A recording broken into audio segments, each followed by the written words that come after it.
Hace ya casi 23 años que el narcotraficante Pablo Escobar Gaviria cayó abatido por la policía colombiana y pese a que han pasado los años, el mito sobre su persona sigue vivo. Y nuestro reportero Guillermo González vivió en carne propia como periodista esa fatídica época del narcoterrorismo colombiano y ahora casi 30 años después regresó a Medellín para realizar una entrevista cara a cara con el hijo de Escobar.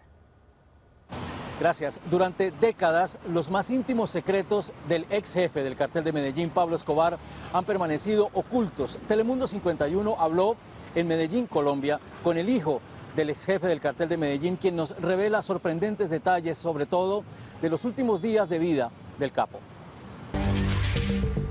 Medellín, Colombia, octubre de 2016, en tierras de Pablo Escobar. El mafioso más sanguinario de la historia de Colombia fue, según su hijo, incondicional con su familia. Pablo Escobar y su vida en general está llena de contradicciones. Es un hombre que era muy amoroso al interior de su familia y creo que en ese punto podemos coincidir todos los que hemos escrito biografías sobre él. Telemundo 51 entrevistó a Juan Pablo Escobar en Medellín. Dice que el doloroso capítulo que su padre le hizo vivir a Colombia jamás debe abrirse otra vez. Dice que especialmente en sus últimos meses de vida, el cuidado de su familia se convirtió en una obsesión para él. Tenemos mucho que aprender de él, tenemos mucho que aprender de esta historia para evitar que se repita. A pesar de que la época del narcoterrorismo en Colombia marcó una de las mayores tragedias humanas del hemisferio, Juan Pablo Escobar dice que, paradójicamente, muchos jóvenes aún quieren seguir las huellas de su padre. Y entonces muchos jóvenes empiezan a escribirme por las redes sociales a decirme que quieren ser narcotraficantes, que ellos sueñan con ser eso, cuando yo voy por la vida con un mensaje completamente opuesto. Durante semanas, Juan Pablo permaneció escondido junto a su padre, quien aprovechaba esas largas horas de confinamiento para revelarle secretos del cartel de Medellín. El hijo de Pablo Escobar era solo un niño cuando su padre enviaba toneladas de cocaína al sur de la Florida.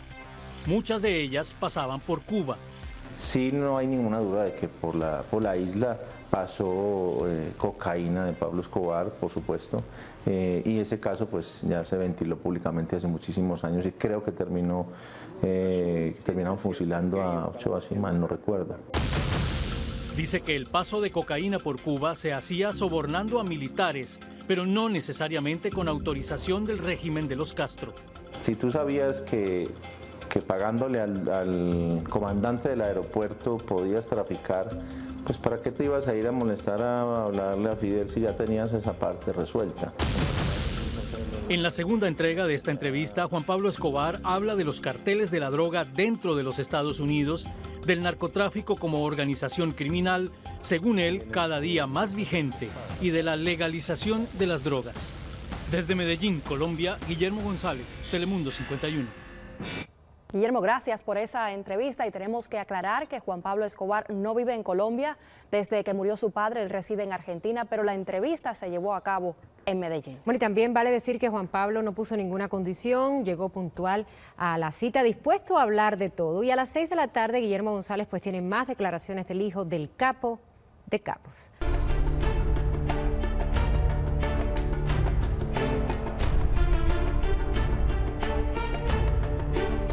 Después de la muerte hace 23 años del tristemente célebre capo colombiano Pablo Escobar, el narcotráfico sigue siendo un gran problema a nivel mundial. Y ahora su hijo, Juan Pablo, le hace reveladoras declaraciones a Guillermo González en tierras de Pablo Escobar. Colombia, 11 de la mañana en algún lugar de Medellín, en tierras de Pablo Escobar. El hijo del mafioso más poderoso de todos los tiempos asegura que el narcotráfico no va a desaparecer mientras la demanda y el consumo persistan. Es que es una cosa muy curiosa que el fenómeno de los carteles supuestamente pasa solamente a los latinoamericanos. Nunca hemos hablado ni escuchado, ni creo que escuchemos hablar del cartel de Miami, ni el de Los Ángeles, ni el de Nueva York o Chicago. u otras ciudades. Dice que el mercado de las drogas ilícitas se desarrolla ante los ojos de toda la sociedad y sin el menor recato. Por eso digo, las drogas ya están legalizadas hoy. Las drogas te las llevan a tu casa. Ya la gente no tiene ni que salir a meterse a un barrio raro para poder acceder a ellas. Simplemente hace un llamado telefónico o ni siquiera eso. Manda un mensaje a un chat y a los 5 minutos tiene alguien en la puerta. Hasta se atreve a proponerme un reto muy particular. Y yo te invito a que hagamos ese ejercicio en diferentes ciudades del mundo. Pidamos droga a domicilio y pidamos pizza y yo te garantizo que llega la droga primero que la pizza. Es increíble, pero la logística... Entonces eso es un producto que ya está legalizado. Para Juan Pablo Escobar, los narcotraficantes que traen la droga a los Estados Unidos no son los únicos en este negocio criminal. Y muy convenientemente se hace creer que los narcotraficantes latinoamericanos son los que más dinero se llevan del negocio, cuando en realidad no es así. Y las más jugosas ganancias, según él, se quedan en manos de mafiosos que viven dentro de los Estados Unidos. Es decir, que de un kilo que le pagan 25 o 30 mil dólares a un mexicano o a un colombiano, con ese hacen entre 200 y 300 mil dólares, con un solo kilo. A Sudamérica viajan esos 25 o 30 mil dólares, pero los 300 mil se quedan en el sistema financiero estadounidense dando vueltas y nadie los ve pasar. Asegura que Colombia ya no aguanta más violencia. Yo creo que Colombia ya llegó al fondo en cuestiones de violencia, ya no se puede caer más bajo, ya no se puede ser más ruin, ya no se puede ser más violento, ya no se puede ser peor en ese sentido, porque como país hemos llegado hasta el fango. Y que llegó la hora de la reconciliación. Pues yo no puedo creer que los colombianos, que todavía hayan colombianos que apuesten a la guerra.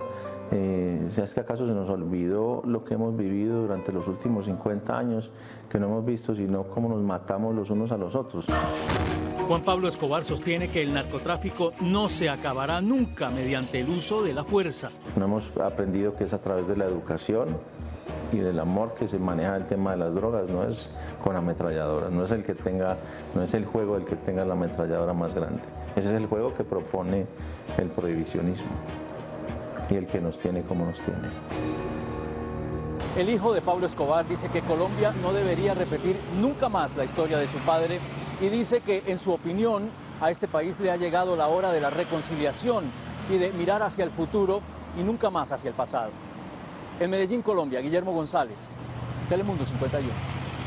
Gracias, Guillermo. Bueno, sin duda un tema que genera muchas curiosidades. Por eso es que esta noche a las 8, Guillermo González lo está esperando a usted en Facebook Live de Telemundo 51 para contestarle las preguntas o curiosidades que la gente tenga sobre este interesante tema.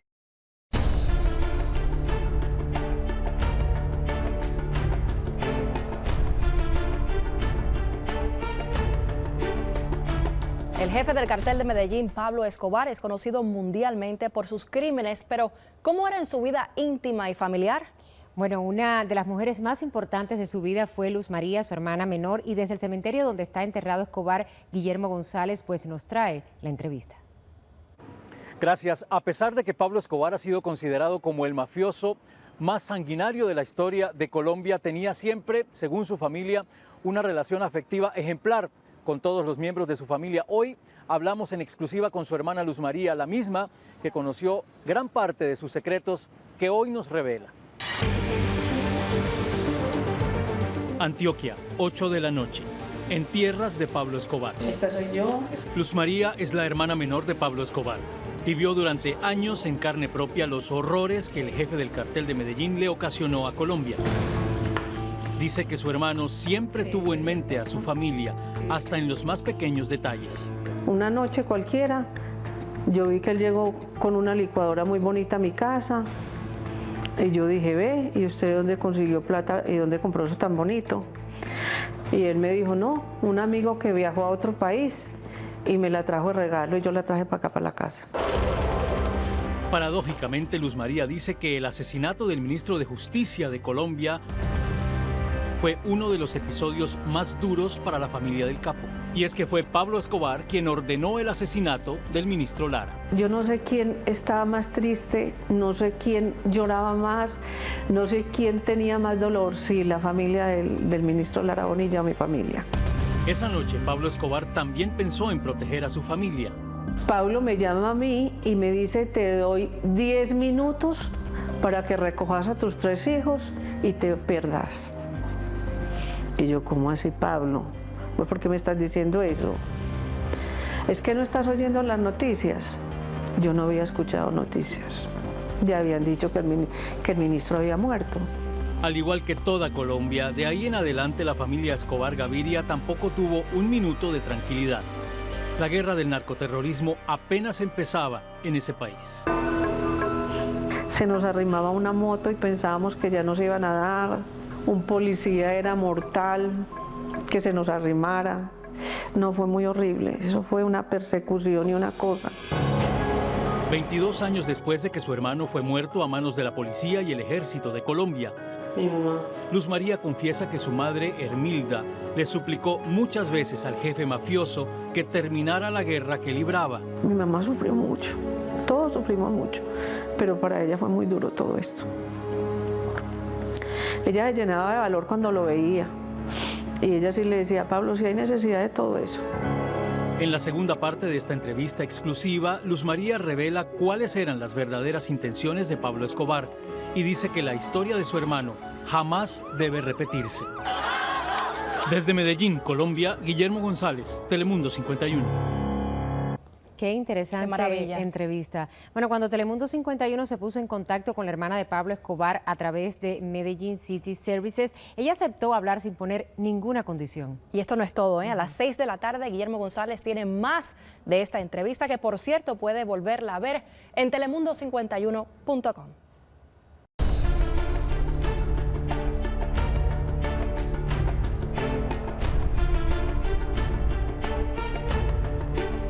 Pablo tenía un corazón muy grande. Es parte de lo que le dijo en exclusiva la hermana del narcotraficante colombiano Pablo Escobar a Telemundo 51. Bueno, ella fue la que reconoció el cuerpo de su hermano cuando lo ajusticiaron y desde el cementerio donde están los restos de Escobar en Medellín, Guillermo González nos tiene las revelaciones de Luz María, la hermana menor de Pablo Escobar. Adelante, Guillermo.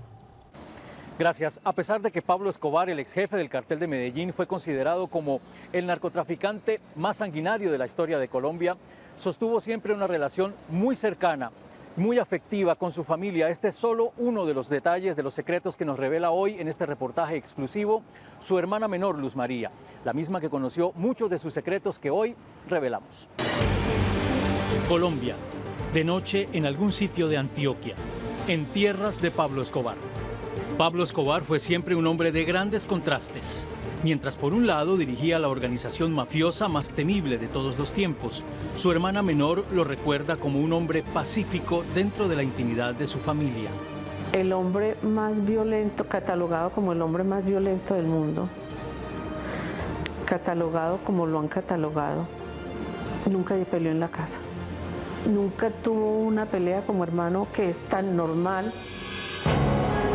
Luz María dice que la muerte de su hermano Pablo Escobar el 2 de diciembre de 1993 fue el fin de una época de horror también para su familia. Hoy recuerda lo primero que pensó cuando vio su cuerpo en el techo de la casa donde fue abatido. Pablo, esta fue tu guerra, que no sea más, que aquí se acabe. Y yo llegué y busqué a mi marido y le dije, ¿sabe qué? La historia de Pablo no se puede repetir en ninguno de nuestros hijos. Hoy dice que se atreve a dar un consejo a las futuras generaciones. Siempre que vayan a hacer algo malo, esta vida de la familia Escobar Gaviria, por favor, un no a las drogas, un no al narcotráfico, un no a las armas y un no a la violencia. Al hacer un balance de la vida de su hermano, dice que su verdadera intención era gobernar a Colombia. Él quería ser presidente de Colombia y yo creo que hubiera podido ser muy buen presidente porque tenía un corazón muy grande y tenía mucho que darle a la humanidad. Y sobre el futuro de Colombia sostiene que cree en la paz para su país. Yo sí deseo que Colombia tenga la paz. Una paz total, pues yo no sé qué tan posible sea, pero ante los ojos de Dios todo es posible. La hermana del ex jefe del cartel de Medellín dice que Pablo Escobar quería ser presidente de Colombia para, según ella, hacer realidad su obsesión de ayudar a los pobres. En Medellín, Colombia, Guillermo González, Telemundo 51.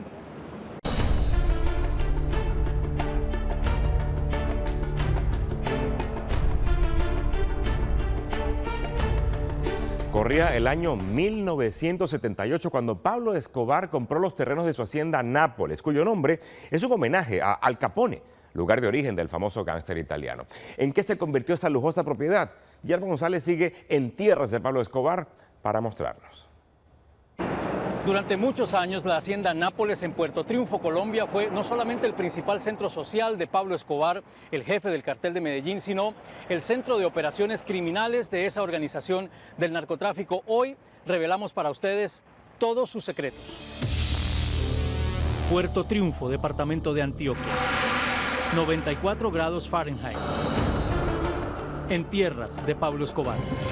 La hacienda Nápoles fue un sueño hecho realidad para Pablo Escobar. Nadie sabe cuántos cientos de millones de dólares le costó construir este imperio, que pronto se convirtió en la joya de la corona del ex jefe del cartel de Medellín. Durante más de 10 años, Nápoles fue el refugio preferido de Pablo Escobar, pero también el lugar donde se planearon decenas de horrendos crímenes. Esto es todo lo que queda del centro de operaciones criminales del cartel de Medellín: la piscina, la cancha de tenis, al fondo la pista, la cancha de fútbol y el helipuerto. Todo un imperio que se derrumbó. Pero todo eso quedó atrás.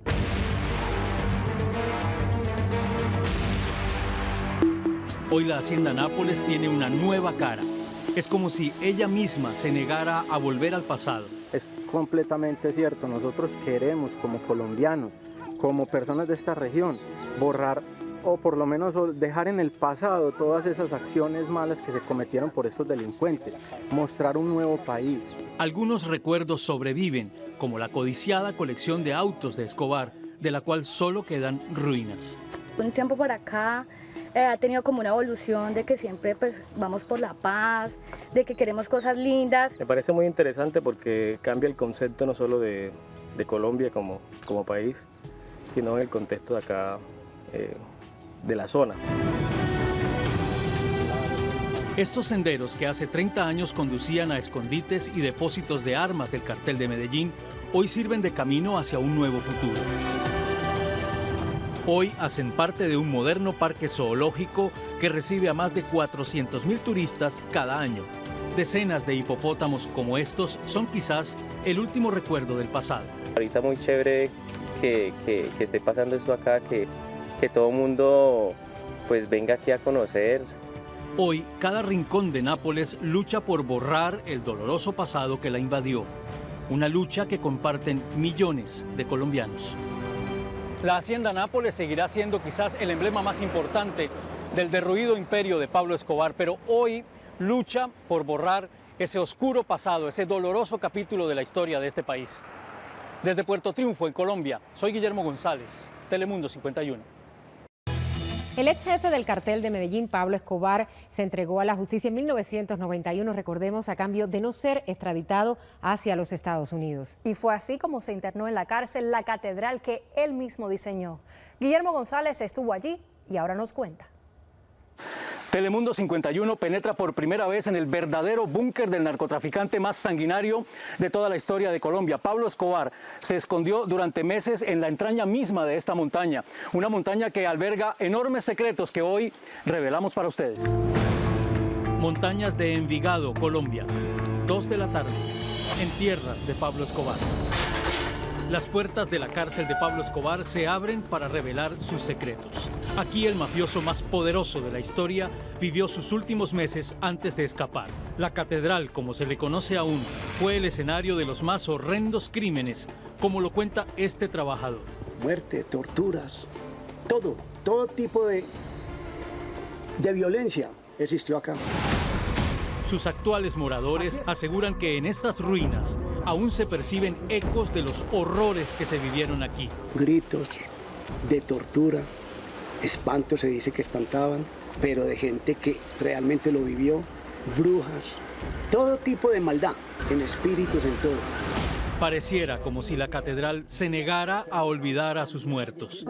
Muertos que se cuentan por decenas, muchos nunca identificados. Se recuerdan en esta placa de mármol. 1, 2, 3, 4, 5, 6, 7, 8, 9, 10, 20, 30, 40, 50, 60, 70, 80, 90, 100 personas. 100 personas que murieron aquí, fueron torturados, asesinados y después descuartizados. Esto es parte de la tragedia que se vivió en este lugar, en la catedral. El monje benedictino Elkin Vélez lleva 10 años tratando de borrar el pasado en este sitio. Esta iglesia se construyó encima de fosas comunes donde reposan los restos de algunas de las víctimas de Pablo Escobar. Vélez dice que sus espíritus aún rondan la catedral. Manifestaciones físicas, usted ve sombras, a usted le cierran puertas, prenden la luz. No solo que se enciende el bombillo, sino que se suena el switch cuando enciende. Hemos colocado platos o losas en comedores y los mueven. Ha sido una década entera de oraciones y limpieza espiritual, según dice este monje. Y más de 10 gatos que viven aquí ayudan, según Vélez, a ahuyentar a las almas en pena. Hoy la antigua catedral está convertida en un asilo para ancianos. El lugar es magnífico. De pronto los que antes ocuparon esto eran los perversos. Pero a el sitio por sí no es malo. La vieja prisión, entre tanto, sigue luchando contra fantasmas y mitos, enclavada en lo profundo de la montaña. Pablo Escobar huyó de este búnker el 21 de julio de 1992 y jamás regresó a este lugar. Año y medio después cayó abatido a manos del ejército y la policía de Colombia. Pero para muchos este lugar, la catedral, seguirá siendo el emblema por excelencia para siempre de un hombre que durante décadas aterrorizó a toda una nación. En Envigado, Colombia, Guillermo González, Telemundo.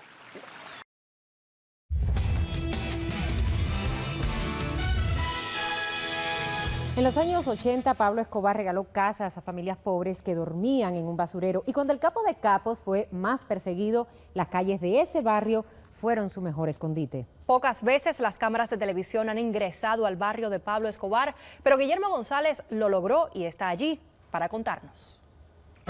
Gracias, buenas tardes. Así es, Telemundo 51 está siguiendo las huellas del ex jefe del cartel de Medellín, Pablo Escobar, y hoy estamos justamente en una de las urbanizaciones que él mismo construyó y le regaló a más de 4.000 familias pobres de Medellín.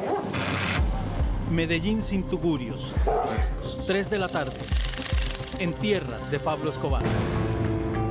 El llamado capo de todos los capos del narcotráfico dejó tras de sí huellas que van más allá del horror y la muerte. Y esta es una de ellas. Es el barrio que lleva su nombre. Es la paradoja del hombre que aterrorizó a muchos y protegió a otros. Estas casas que yo estoy viendo, ¿todas fueron construidas por él? Sí, todas. De esta, de aquí para arriba. Hasta arriba, hasta donde está la moto. A mediados de los años 80, mientras Colombia se debatía en medio de la atrocidad del terrorismo, Pablo Escobar decidió sacar de un basurero donde vivían a más de 4.000 familias. Sí, señor. En este barrio existe la figura de Pablo y por eso se llama el Pablo Escobar. A uno no le da pena decir, ¿a dónde vivimos? Yo vivo en el Pablo Escobar. Aunque a muchos les resulte difícil de entender, estas personas guardan una eterna gratitud por el sanguinario jefe del cartel de Medellín. Nos sentimos agradecidos de que nos dio una oportunidad de tener una vivienda. Estas estrechas y polvorientas calles vieron crecer a muchos jóvenes que tiempo después se convirtieron en sicarios de Escobar. Un pasado que aún ronda en estos rincones, pero que sus habitantes luchan por dejar atrás. Se acabaron los malentendimientos, que la violencia era que nosotros mismos, las madres, los padres de familia, apoyábamos la delincuencia a los mismos hijos. Ahí está. Francisco Pérez tiene 99 años. Guarda con recelo las fotos de Pablo Escobar porque a él le debe la casita en la que vive junto a su esposa, de 89. Una de las primeras casas. Al igual que miles de habitantes de este barrio, Francisco dice que Escobar fue un hombre bueno. Cuando él estaba huyendo, recomendó a ella y a mí que repartíamos todas esta finca en lotes para los pobres. Y yo me hizo obras muy buenas. ¿Cómo están? Estas familias conviven con el fantasma de Pablo Escobar, pero en su caso, la imagen del patrón, como lo llaman, es bien diferente. Estas 4.000 familias siguen adelante en su día a día en medio de un gran contraste. Por un lado, la figura de quien para muchos fue el más sanguinario narcotraficante de la historia de Colombia, pero por otro, la imagen de el benefactor que los sacó de un basurero a una casa digna. En Medellín, Colombia, Guillermo González, Telemundo 51. Qué Qué impresionante, ¿no? Tiene la figura, la leyenda de Pablo Escobar. Así es. Hacemos ahora otra pausa. Pero enseguida regresamos.